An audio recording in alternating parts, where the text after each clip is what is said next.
is under attack because of those fake news. One bishop in my county who started small, God has blessed him. He has risen to the levels of a bishop.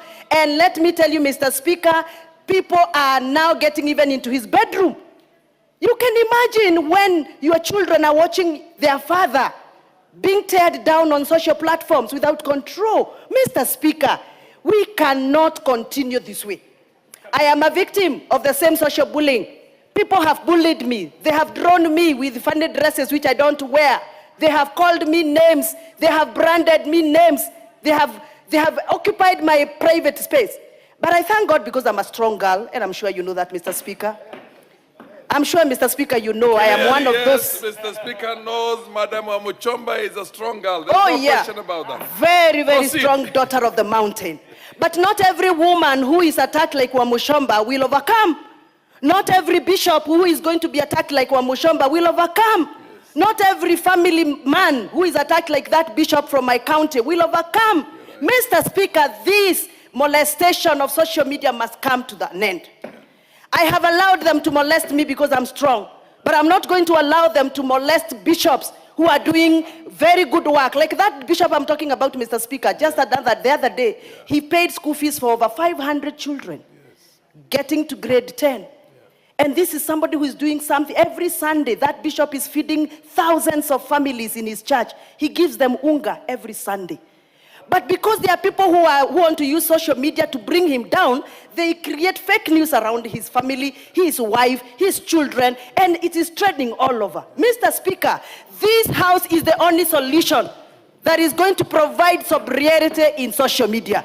Mr. Speaker, as one of those who made the data protection law in the previous parliament, one of those who participated in making of Cybercrime Act with KJ here, we are now supporting this report, mandating the committee relevant to come up with proposals on how we are going to regulate social media. We are not banning, but we must regulate.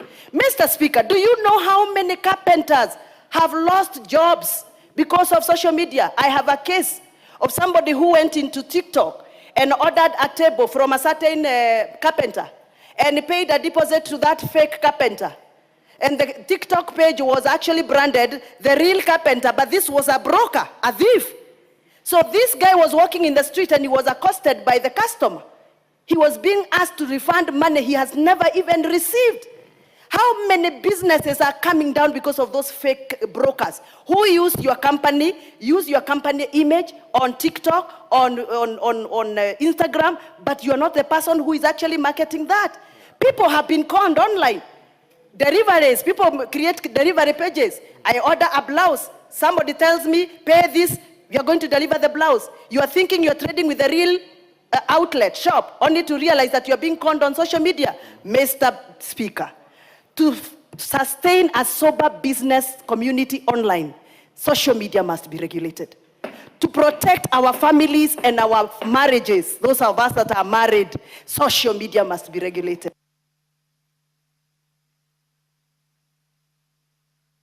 First, Mr. Speaker, for us to continue having a sober parliament like this one, where we report only what is being handled here as the business of the House, we must regulate social media. Mr. Speaker, we must make sure that this House is the house of solution, a house of intervention, a house that can defend and protect that voiceless woman. You can imagine how those women who are showcased having some affairs with some Russian character are feeling. Those are women with dignity. What would have happened if those women were Russian? What would have been? What would have happened? You can imagine that woman who is seeing herself in every social TikTok, every social media platform, her private parts, her body. You know, all what is going on, Mr. Speaker, is crazy. We have abandoned our social fabric for the sake of publicity. This must be stopped. And the only way to do it is not banning, it is regulating.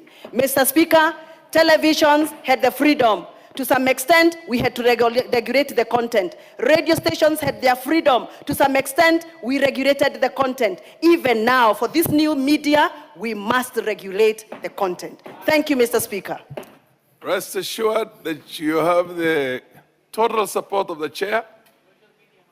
Total undivided, 110% support of